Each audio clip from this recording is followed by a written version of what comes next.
I'm your host, Malcolm Nance. This is Black Man Spy, U.S. Iran Confusion Cast, Day 88. The question here, I'm not confused as to the day. Ru Wajeeh, one of our followers, reset this a few days ago. We were reset to day 85 twice. So we are technically on day 88, maybe. And it's confusing, not because of the day that we're on. It's confusing because of everything that is happening in the Middle East with regards to the peace negotiations. I have been at it for 3 hours, reading, rereading, and listening to everybody's commentary, and I'm effing tired. It's Sunday. It's just as slow. So, tell you what, guys, as I said, I'm Malcolm Nance. I'm the host of your show. Down below us is, or on to my left or right, I can't tell, is Jacob Karsbo, Danish intelligence officer, Middle East expert extraordinaire, and Wajeeh the Gay Lion, coming at us from Minneapolis. Jacob is in Copenhagen. I remain in Nuuk, Greenland, where it is 1 degree Celsius. It's 33 degrees Fahrenheit. So it's a little cold.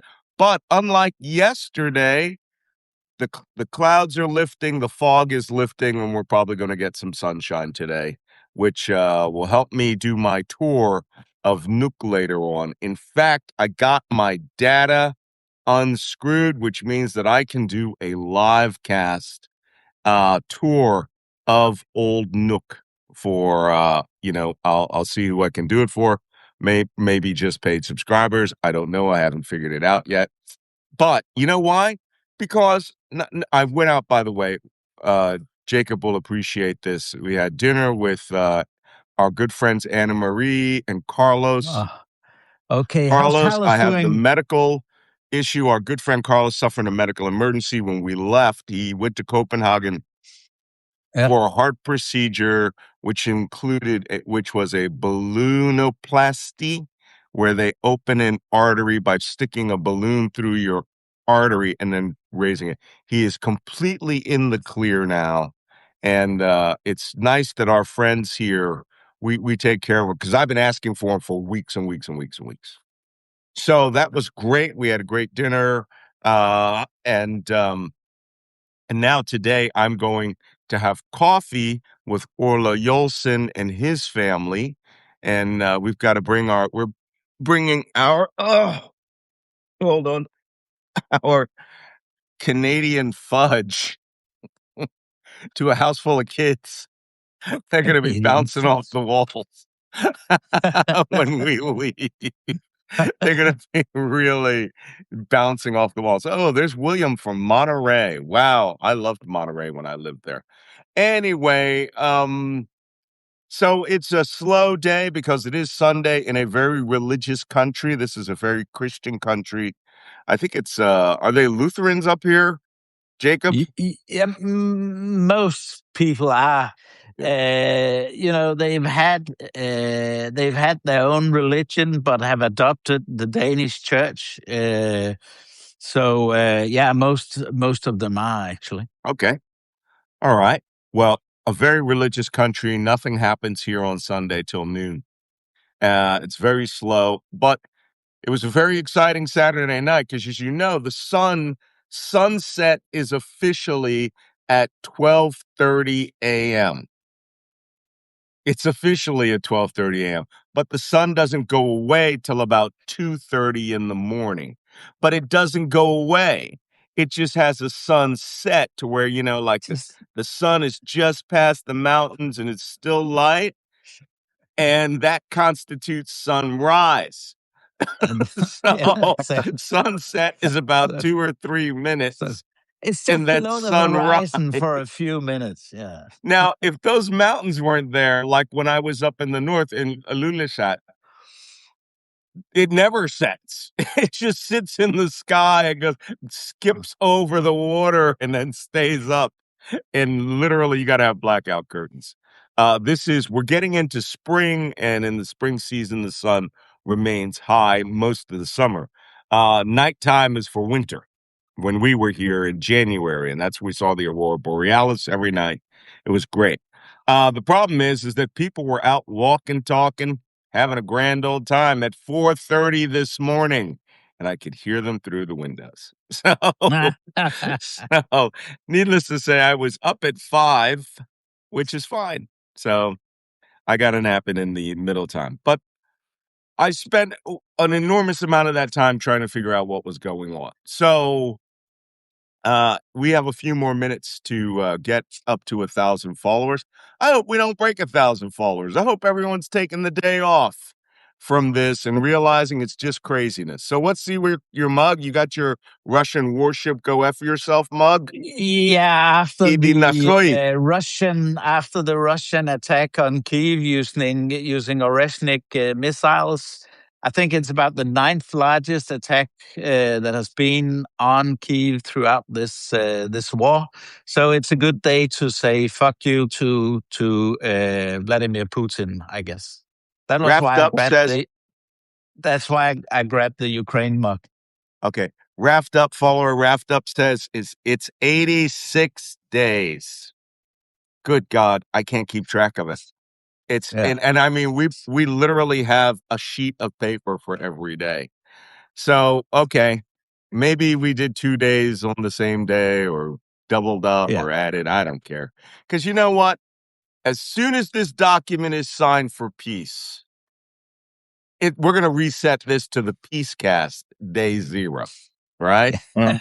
And watch it. What kind of mug are you rocking there, buddy? My Italiano. Ah, your Italiano mug. Well, thank you.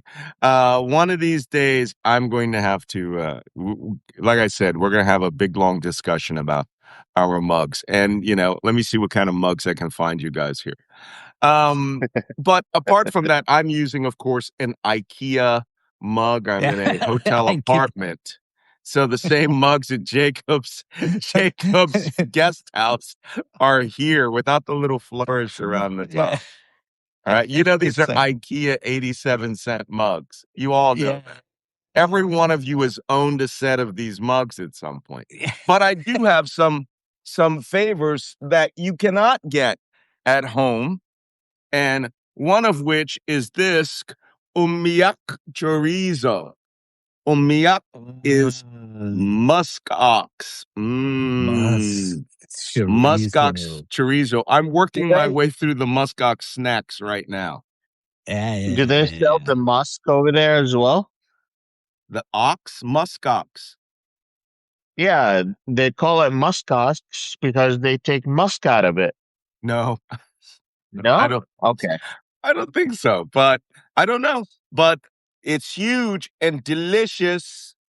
And then on the other hand, I have here. This is from Bruxeni. This is reindeer Spegelpulse, yeah. reindeer That I sausage. brought one of those back. There, it's a really good sausage. This stuff is really good, Yeah, and you can. I mean, to tell you the truth, you are looking at two of the four. Wait, fish. Two of the 5 animals on the Greenlandic food chain. Oh And the wow. animals on the Greenlandic food chain are the reindeer or caribou, as we call it in the West, the muskox or the muskox, as we call it in the West, right? These big bison-like animal. Fish, which is the number one industry in Greenland. Fishing yeah. is not, accounts for 90% of this country's exports. And fishing is huge business. It is big money for the guys that go out in fishing. And that's why, you go to the mall, if you want a set of, Oakley sunglasses, they'll be $350 and they got it. Yeah, Jacob. And you remember about the fish that I love the smoked halibut in the morning. So Had halibut last. those people on here that followed us when we were in the chalet of the spies in Mhm. know that the smoked halibut in the morning is delicious. Oh, yeah. Okay. Now I got to go get that. But these are all smoked. This is smoked reindeer. Somebody said Rudolph was what? Rudolph was a red nose. Well, they put spice. It says that this has chili pepper in it, so maybe that will account for Ah, Rudolph's nose. The other, so muskox, reindeer slash caribou, fish, seal is the fourth animal on their diet. yeah. I have not, you cannot buy it in the supermarket. The only place that I've seen seal for sale is in the Arctic Circle, when I was in Ilulissat, and they have a specialty meats store there that you cannot bring a camera in. You can't come in with your phone. And you're allowed to come in. You can look at the meat. You can see the cuts. You can see the blubber and everything. Of course, they're skinned. It's just steak. And and then the fourth animal that is on their cooking or delicious food feeding list is whale. Whale. Whale. Now you might ask about walrus. I've asked about walrus. Walrus is also there, but it is not high in the food chain because it's hard to come by. But seal is plentiful. You guys might recall the old stories of them clubbing baby seals. That's Greenland and Canada. So in the Yeah. Canadian Arctic, that's just Arctic life. I Yesterday, googled I it. had the pleasure of going to a play. Can you hand me that pack? Of going to a play, and it was a complete and total accident. Jacob, you might remember Marcus, the journalist from Yeah, yeah. KNR Television. Great Exactly. guy, fancy mustache.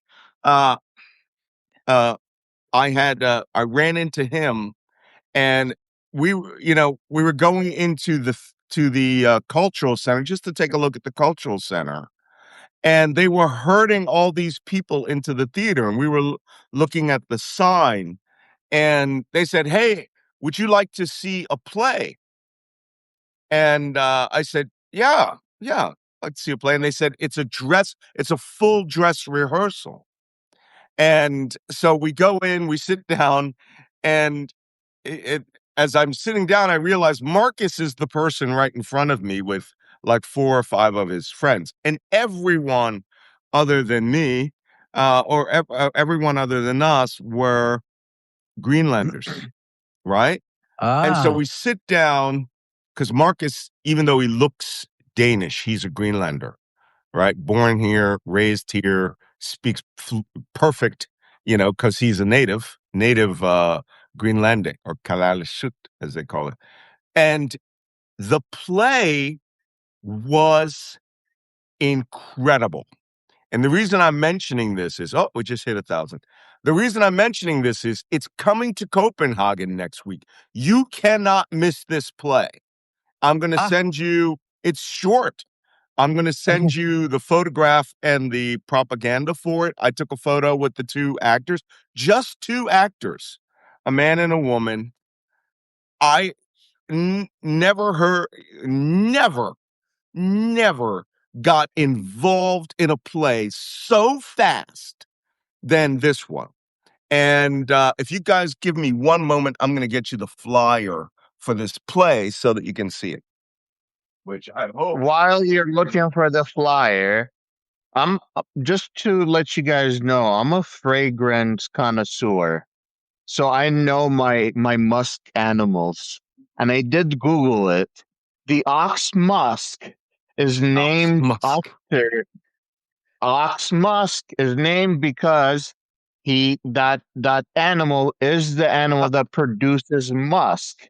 No. And that's so if you do like if you are a fragrant connoisseur, that's where like the animal musk comes from. Ah, well, all I know is they delicious. And I want to hunt a muskox here because you guys know I hunt. And the problem is they are on quota.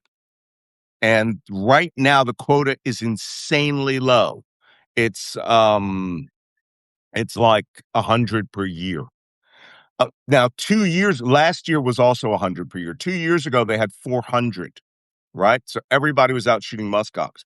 So now these guys are bringing guys in from the States to go to these preserves up near Kajlushwak, which is on the Russell Glacier. And they're selling these hunts for $20,000 for the muskox. It's sure you can have the head mounted, but there's no taxidermy in this country, right? That's not the issue. The issue is the meat. You can give the meat away to charity or you can have it processed. But the musk ox wool is so expensive here. It is so rare. It's like a softer cashmere, but it's actually extremely tough and it will last a long time. I ran into a woman the other day. We were talking. She had a scarf that was 40 years old. It looked like it was brand new. It was her grandmother's scarf. And so I went to one of these shops. I looked, just a bolt of yarn, not even a big one, like a quarter section of yarn that would be like quarter the size of what a regular ball of yarn was $150. It was you would need $1,000 to make a scarf. You would need like $4,000 to make a sweater. So I looked at the stuff that they had, and they had a little toque hat like this. This is a Canadian Army toque. They had a little toque hat like this, and it was $350. And it didn't have any of the excess material. It was just the little crown on the hat. Musk ox fur wool is insanely valuable. And in this culture, it's part of the culture. So I like this. They don't let that go cheap just because Western tourists come here. They're like, yeah, you want it, you're going to pay for it. So this play, and then we'll get started. We've gone over. This play was called Sowersak. And Okay. this is the guy, the great great great grandson of a Greenlander who went on 4 major polar explorations, right? He went first with Captain Kane on his ship to find the remains of the HMS Franklin, which got disappeared on a trip to the North Pole, right? They didn't find it. He stayed up north. He stayed in Upernavik, right, which is about halfway up to Patufic. And he stayed up there. He got married, and he brought his wife on the first mission, right? And they were like, okay, she was a seamstress. She sews whales, sews clothes. Let me tell you something. The reason those people existed and still exist is because all right, seal skin is completely waterproof, and they know how to scrape it and turn it into clothes that are completely waterproof. And when you go to the Cultural Museum here, the Cultural Museum has mummies of 3 people that died and were in a cave and were mummified, but their clothes are no different than the clothes up in the northern settlements, done the same way, sewn through with sinew, right? With nerve sinew and the seal skin, and it's 500 years old. Those mummies, the boots, same thing. So they had a pair of bear boots where they cut the legs off of the polar bear, hollowed it out, and you wear them as boots. Yeah. So anyway, this play was so damn good. I couldn't thank them enough for letting us in to see it. And it's this guy, Soarsak, goes on all these trips. And on his final trip, he goes with his wife and his kids. And that trip was with the motor vessel Polaris, which was also trying to get to the North Pole. Ship gets stuck in the ice, right? Middle of the night, ice breaks the hull open, everyone has to abandon ship. They abandon ship onto this massive ice floe. And him, his wife, 5 kids, I think it was 5 kids. His wife, another hunter named Joe, who was from Iqaluit, which is in Canada. It's parallel to Nook. And they all speak the same language because they're the same type of Inuit. And 9 sailors from the ship. The captain of the ship died suddenly, and a whole bunch of things happened. But the ship was eaten. Boom, went under. Shoot. They got away with barely anything. They got away with his kayak, one ship's lifeboat, the kids, wife and kids, and an ice floe. That's it, right? Okay, I don't even want to tell you the rest of the story, but let me just tell you this. They survived 6 months in winter on an ice floe. That's the story. And the only people who knew how to hunt were none of the Americans on the ship knew how to hunt, right? Was them with spears and the kayaking out and shooting, walrus and stuff out there. But to survive the first, they went through their provisions very quickly. And the most amazing part of the story is this one Inuit named Joe sat 36 hours with a spear over an ice hole that he cut before a seal came up. 36 hours he stood there and finally speared the seal. Then the crew of the ship stole the seal and ate it and abandoned all the natives from having any food. Right? This is in I want to say 1881. That story was incredible. Jacob, they're going to be in Copenhagen next week, bro. Okay. I'm going to send you Okay. all their contact information. Oh, and Okay. this guy who tells the story is the great grandson of Sarsuak. And Okay. and he's Anne Marie's buddy. So Yeah. go see it. And I told people, I was like, fly your asses up to Greenland. Come see it. Yeah. Or go out to Copenhagen. So, what an adventure story. I was riveted to my seat for a freaking hour. I was like, this story's epic. I like some epic shit. So there you have it. Now, Yeah. that little cultural aside is giving me all the rest I'm going to have on this holiday, on this Sunday. On Greenland, I noticed one bit of news yesterday, and that was What's that? Donald Trump again doing all his freakish stuff. So he posted this right behind me here. Hello, Greenland, with Trump looking down behind the mountains and so on. The first thing that came to my mind was Jack Nicholson. Here's Johnny. Now, Oh my God. First off, the houses and everything in that picture are completely wrong. So I don't know who did it, but they've never been to Greenland, or they took some composite photos of it, and they made a Greenland that doesn't exist, like the hospital's on the left side, the church is right behind the hands.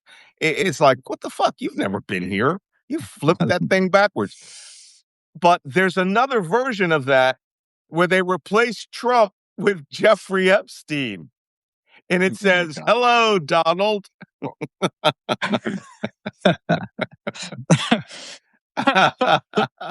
Okay. Well, while we're laughing and getting ready to start, Wajeeh, is there any news on the oil front?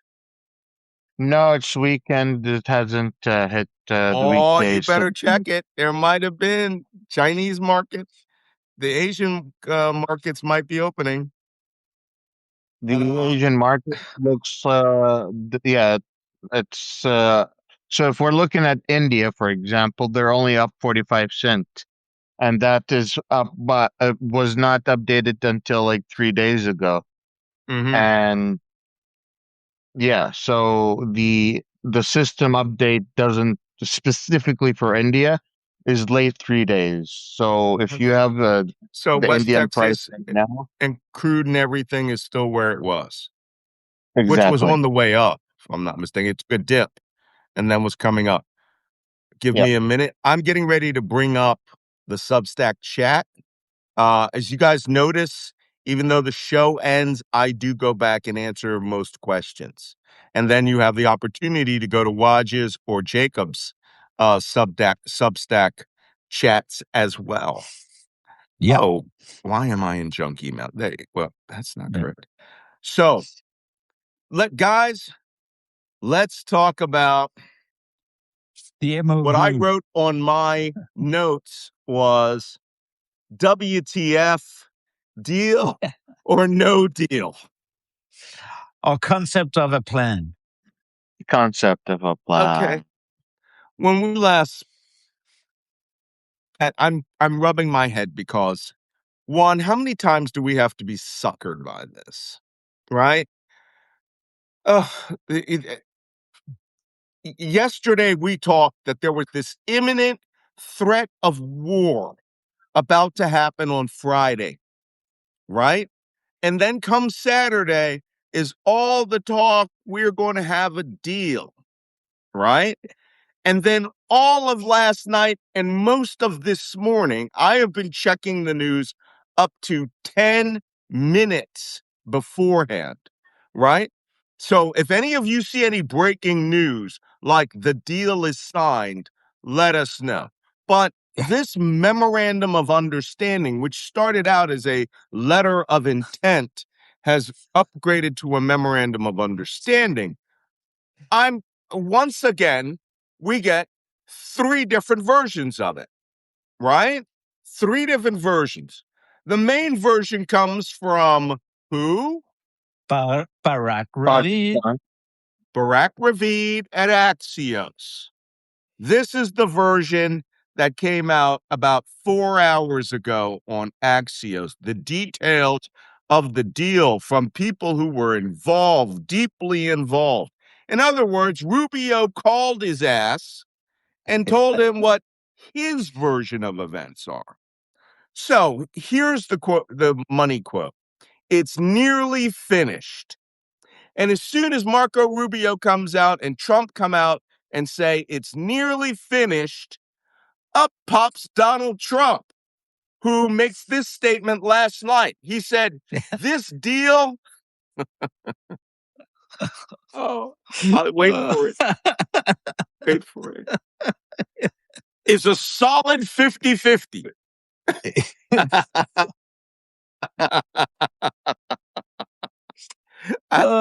It's a solid 50-50. 50-50. Solid, baby. Solid 50-50. Solid as anything. Yeah. Oh, help me, Jesus. It's a solid 50-50. And if the Iranians don't comply, we will blow them to kingdom come. That's the words he used. So that's what you get with he has this, baby gorilla puff chest thing where it's like, oh, I'll take your cookie, but I'm gonna kill you. So it's almost adorable at this point because we know it's coming. Every time he opens his freaking mouth, we know what's coming next. Because what's coming next, I'm sure this thing will be signed on Tuesday. Because it has to be a solid Taco Tuesday. Right? Holy cow. So we are back to where we were. Okay, here are the details of the deal. Apparently, there was a call by the Gulf states. We talked about that. But there was another call that the White House convened with the leaders of Saudi Arabia, Egypt. I hadn't heard them in there before.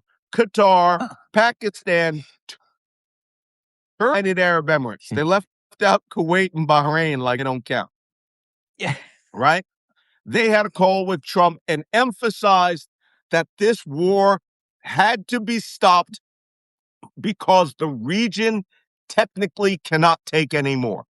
That was their warning. There was going to be regional instability if this war went any further, which is a solid political reading that shows common sense is trying. That got together. And I think that they used the glue. Jordan was in that meeting also. They used the glue of Turkey's strength economically and militarily, and Egypt's strength, which is military, and they got stability. You can go to Egypt and you wouldn't even know anything's going on in the Persian Gulf, completely separate from this game, right? They used those two countries as anchors, and all the rest were just saying, hey. So apparently, Trump listened to this one again after he had spoken to Netanyahu. Remember how we said they talked to the Arabs and Netanyahu called and things went shitty, and then these guys all met again, right? So now with Rubio, everybody all on the same sheet of paper, they are now nearly finished a deal. Nope. Let's look at the details of that deal. Before I do, anybody got anything to say? Is like, we've been here before. Anybody? Oh, Yeah, we've been here before.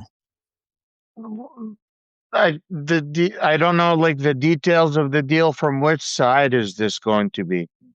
Yeah. Oh, everybody has a different side. Yeah, exactly. But like, you're saying the details of the deal. I'm like, which side of the details of the deal are you discussing at the moment? Right now, the details of the deal that I'm discussing are the ones that Axios is claiming the Arab states support. Okay, And to be quite honest, that's what really matters, because you're not going to be able to get, I mean, if you get Netanyahu's version of the deal, things are going to be better. Somebody says it right here, right? Who is that? Roger Helbig. Yeah, the JCPOA is going to be better because we have already blown past 3.5% uranium enrichment, right? Yeah. But this leak to Barack Ravid is likely how some of Donald Trump's people interpret what the Arab nations are saying. And when they link up with the Pakistanis, who link up with the Iranians, it's a whole different story. Yep. What I think is, to be with all due respect, I think that Iran's side of the deal is the most important, because they keep saying and repeating, and just like an hour ago or two, Iran said no nuclear enrichment is on the table at the moment. So again, the most crucial point for Trump, the most crucial point for Netanyahu and Rubio, is not on the table in the memorandum of understanding. And that's why I think we're going to go back to square one again. Okay, I've just put up in the Substack chat the U.S. Iran Confusion Cast Day whatever. Literally, that's what I wrote.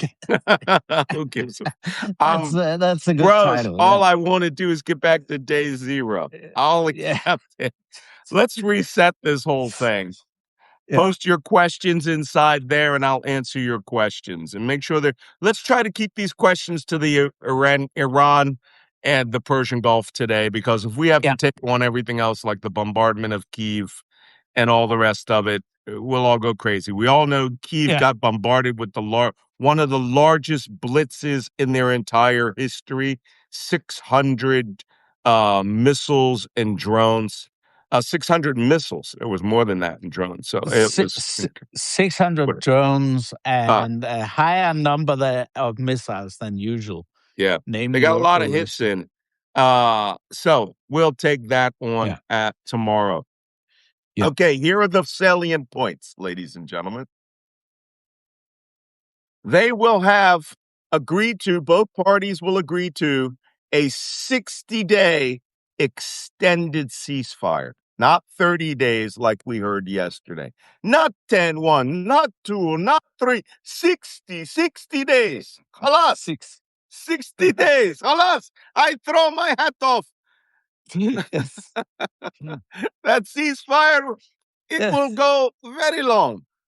Freedom of navigation in the Strait of Hormuz. Yes. Okay. As a component of that 60-day ceasefire, this document will act as an end to the war. Now, here's my favorite part. The Strait of Hormuz is to open as it operated the day before Israel and the United States attacked Iran. Like this is some big victory, right? Now, here's the best part of the entire thing. And this comes from Trump. Iran must clear the mines that they laid in the Strait of Hormuz.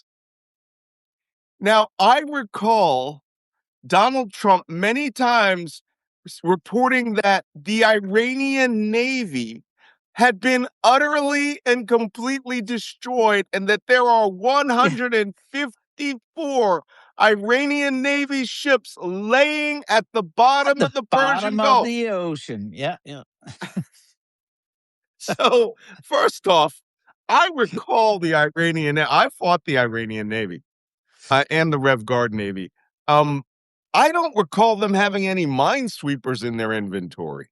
And you know what that means? It means that now the United States has two ships there that just suck as minesweepers. They won't be able to do the job, which means we're going to have to once again, like after Desert Storm, call on a joint French, British, Italian, German, Danish, Belgian, European minesweeper force to sail down there and start sweeping the Strait of Hormuz for mines. At which point, when it actually happens, Trump will say, how come you wouldn't join us in the war, but you'll come here and work for the Iranians? No. Oh my Too much God. to almost comprehend, people. It's too much. The stupidity of this. Can I point something out to you? That's Trump's proposal. That the Iranian Navy that sunk must sweep the mines. All 54 ships on the bottom of the ocean. 154. What do you 154, yeah. what do you guys know about the art of the deal, huh? Art of the deal. He's going to he expects the Iranians to get out there in dhows and run fishing nets, right? Back and forth across there. If I were the Iranians, I'd say, oh, yeah, it's clear. But just in case, I would use the IRGC multipass if I were you. Yeah. Because They'll be Trump laughing sunk all the our way to the bank. ships, so we can't check it properly. Okay, they're also not supposed to use any tolls, but we know how license plate billing goes, right? There's no toll booths anymore. So, number 2, the blockade will be ended and some oil sanctions will end, but it will be done incrementally. That's what the Americans are proposing. You show us good faith, we lift the blockade at day 60 as part of an extended deal. Iranians aren't going to take that. They want the blockade to end immediately. Yeah. Okay. Also in this document, and this is new because we had 4 points. There's like 6 points now. Iran must make a commitment in the document to never pursue nuclear weapons, right? And negotiate during the 60 days for the removal of the materials. I personally think the Iranians will definitely agree to that. No nukes. Well, the Iranians have already issued a fatwa from the previous Khomeini that they will not be Khamenei, that they're not pursuing a nuclear weapon. The fatwa has already been issued before the United States attacked Iran. Here's the thing. Many years ago.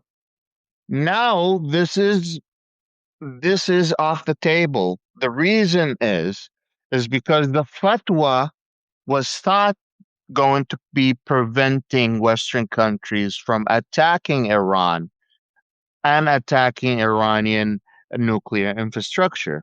Now, if that was your strategy and that didn't work, what is your next step to do?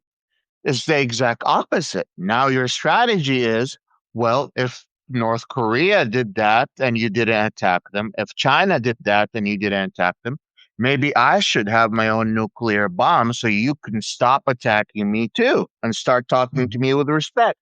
That's the mentality that you're going to be dealing with. Yeah. If I were the Iranians, I would just agree Hence to this it. guy. Hence this guy. Because that's what he's going to reason. Exactly that. Which guy's that? I can't see the picture very well. That's Vahidi, the head Ah, of the Vahidi, IRGC. head of the Yeah. IRGC. Yeah, managed to survive everything. If I were the Iranians, I'd take this commitment, and then I'd set aside $100 billion slush fund. And I'd go to the North Koreans and I'd say, I'd like to buy 10, please. Yeah. Yeah. 10 billion each. And the Yeah. North Korea, you won't even know they're there until the first 5 have arrived. Yeah. Right? And then Exactly. suddenly we'll be like, whoa, whoa, whoa, you can't be Yeah. selling nukes. And we will bring that up tomorrow because apparently Trump is going for the trifecta of major regional losses. And he's talking about negotiating, pulling out U.S. troops out of South Korea and making a deal with Kim Jong-un. Because he hasn't been humiliated enough everywhere else in the world. Okay. Yeah. That being said, the other bullet points are the block. So we said that the blockade ends. They will never pursue nukes. They will negotiate the removal. They don't say how. They don't say who. They say they will negotiate it during that 60 days. All of this, this is my favorite part. This is a quote from Axios. All of these were verbal commitments made through the mediators. Yep. So the Pakistanis are saying, yeah, the Iranians told us, and Yeah. we're telling you that they agree to what I'm telling you. Right? Utterly amazing. Oh, there's someone's getting hustled here, and it ain't going to be the Iranians. No. Okay, U.S. forces are going to stay in the region until the final deal, which means those poor Marines on the Tripoli and these guys who have been on these ships. I mean, at least the LCS, those tiny little ships, went to Singapore for like a month and drank Singapore slings and Malaysia and had a grand old time. Those Marines have been sitting on that ship for like 4 months now on a float that was supposed to be like 6 months for the entire for their entire tour from Norfolk to Norfolk or Little Creek to Little Creek. And now they're like, what, 60 days? No one is giving port visits to 5,000 sailors and Marines in the Indian Ocean. They would have to sail down to the Seychelles. The problem is the Seychelles is 3 days steaming away from the Persian Gulf. So you Yeah. can't get a giant port visit. Reunion is 5 days, right? Yeah. Now, here's the worst part. You can make Diego Garcia in 4 days, but here's what they have at Diego Garcia. They're going to give you what we call Steel Beach. They actually have a beach in Diego you can go to, but the temperature down there is consistently 30 degrees Celsius with a sun that has no barrier between you and your body. I mean, I have personally I don't get sunburn. Black people call it exposure, right? But where my nose peeled in Diego Garcia, and you have to put on suntan lotion. And they'll let them out down there, and then they'll bring down a couple of barges. And on those barges, they will hand those sailors and Marines 2 beers. And you will stand there and you will drink those 2 beers, and you will turn in 2 cans and walk off the steel beach. And that's it. No bars, no nightclubs, no nothing. Then you're going to get your happy ass back on the ship. That's your reward. Now, maybe they'll pull into Naples on the way out back to the United States in Yeah. 60 days. I would be so angry if I had this deployment. Desert Storm, we at least changed history. You know, you could pull into Yeah. Bahrain or Abu Dhabi or even back in the old days, that sleepy little village called Doha, Qatar. Not Yeah. these guys. They can't even, they can probably see the spires of Dubai in the distance. They're never going to go to it. Party in Djibouti. Party in Djibouti. Oh, yeah, well, yeah, you could go to Camp Lemonnier in Djibouti, right? Okay, U.S. forces are going to stay.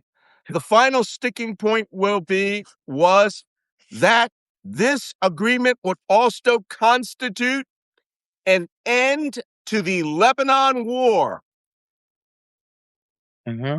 How's that going to go over with Netanyahu? No, Israel he must ain't cease all operations. exactly. But Oh, here's the Marco Rubio, Pete Hegseth, Jared Kushner knife in the back. But if you attack, Israel can defend itself. Yeah, they'll defend itself with 500,000 reservists. yeah. You know, remember that story I told you in that Tom? It was um, who's the opinion writer at the New York Times? Tom Friedman. Tom Friedman wrote a great book when I was in Lebanon in 1983 about the Lebanese Civil War. And one of the great lines he wrote was, because the Israelis were always poised for you to break a ceasefire. Anything constituted a ceasefire break. And he would say, a Syrian soldier in the Bekaa Valley would fall asleep on watch and would drop his rifle and it would fire one shot, and that would constitute a ceasefire violation that would end with 16 hours of nonstop artillery bombardment of every position in Lebanon. That's how the Israelis are going to interpret that, right? Yeah. They were like, yeah, the war is over, but we're defending ourselves with 500,000 reservists. Oh, jeez. All right. There's that. And the last bullet that I have here related to this is the Saudis have been putting up videos. I don't know if you saw this, Wajeeh, of videos of air defense systems around Mecca, which will protect the pilgrims for the Hajj season. The Hajj is starting. That is the mandatory pilgrimage season for Muslims to come. They must come during Hajj season as one of the 5 pillars of Islam. They have to try or die trying. And in fact, if you die trying or die there or die on your way back, you get extra heaven points, if I'm not mistaken. Watch. Yeah, you become a shaheed. Yeah, you Dying become an at a extra Hajj pilgrim. shaheed. Yeah, you actually become a shaheed. Dying during the pilgrimage makes you a shaheed.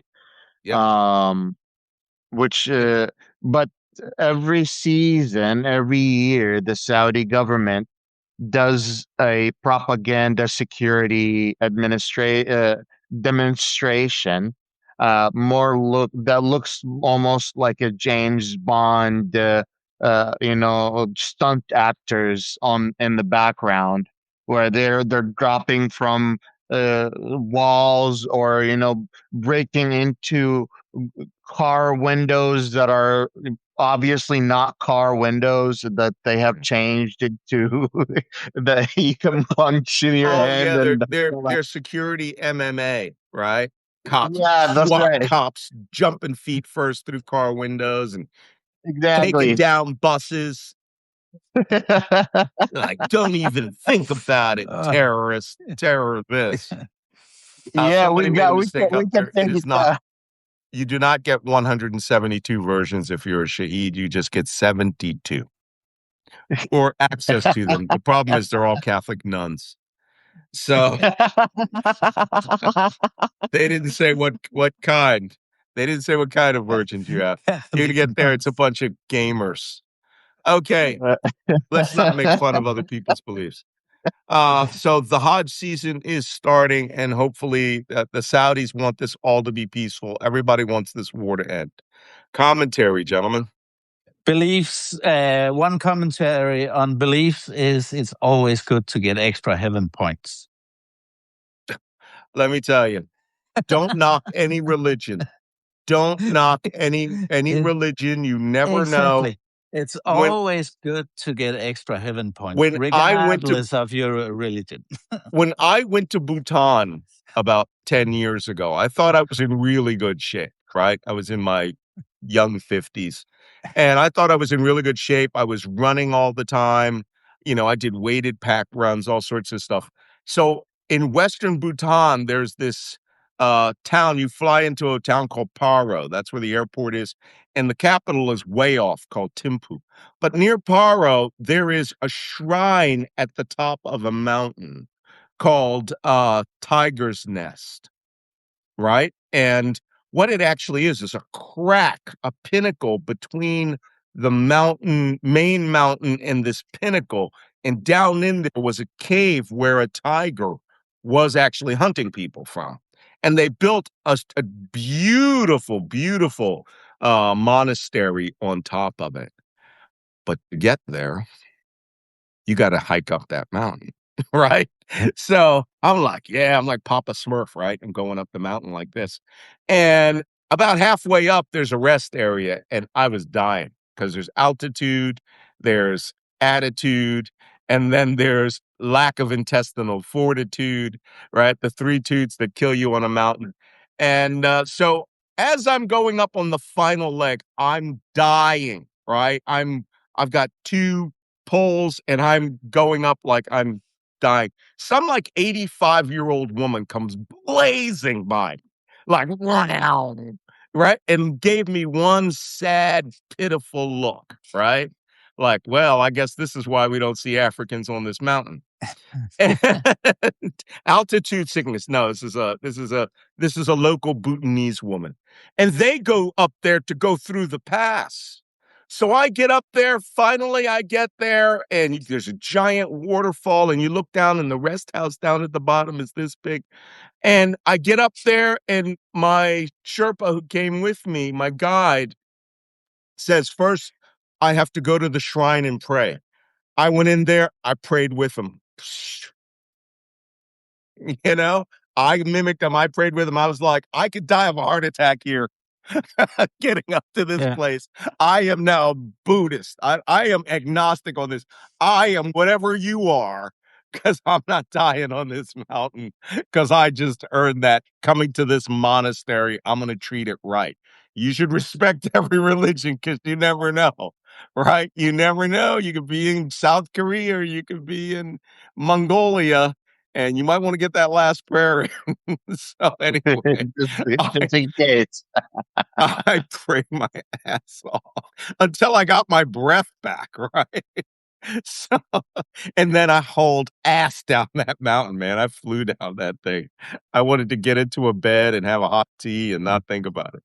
So, wow, that's it. That's it for the significant activities, guys. Yeah. Let's go on to Let, questions, shall we? yeah, let's go to Yeah. questions. We have Yeah, 6 because I know minutes. it's Yeah. Sunday and we don't want to be out an extra hour on this.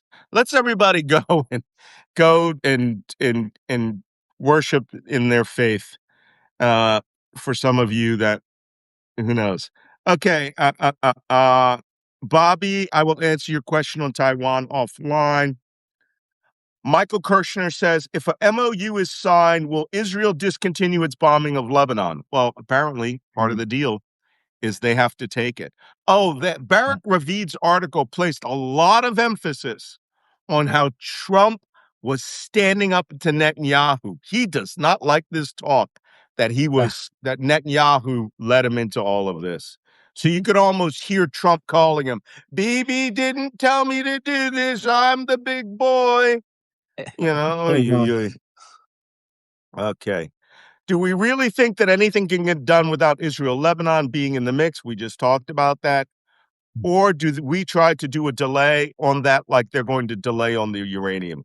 That is really up to Netanyahu. What do you guys think? Yeah. No, well, the Iranians will insist. I'm Mhm. quite Yeah, sure. they'll get it. Iranians cannot give up on their proxies in particular. No. No, they'll get it. They'll get their wish. That was from, hi, my name is Space Cat. Hello, Space Cat. Let me see. Teresa Sylvia says, she always has good questions. Wall Street obviously condones Trump roller coaster diplomacy. I guess it helps them, right? I can't think of any other reason that they don't intervene with all of the market instability. They're all Trump guys, right? He's made them rich many times over. So, everybody else in the world needs market stability. I don't know if And they now he has $1.7 billion to make his friends richer. 1776. No, that's for his terrorists. He Yeah. has to fund American ISIS with that. That's for his militia. Let me see. Here's a good comment from Rue. I had nothing to do with the timeline getting screwy. It just happens when people let batshit crazies be in charge. He's talking about the dates are count. That's very true. It says, anyway, did you know Whiskey Pete did it? What Whiskey Pete did at West Point? Yeah, he made everybody there cringe. Okay, let's move on. Wajeeh. This is from Faya Sterling. Wajeeh, the Iranian FIFA game got moved to Mexico. Do you think it was for safety or because Seattle had, of their own accord, made that day their Pride Month? Do you think other countries will move games for various reasons? I have no clue that they have moved the games to Mexico. Honestly, that was news to me. Now you do.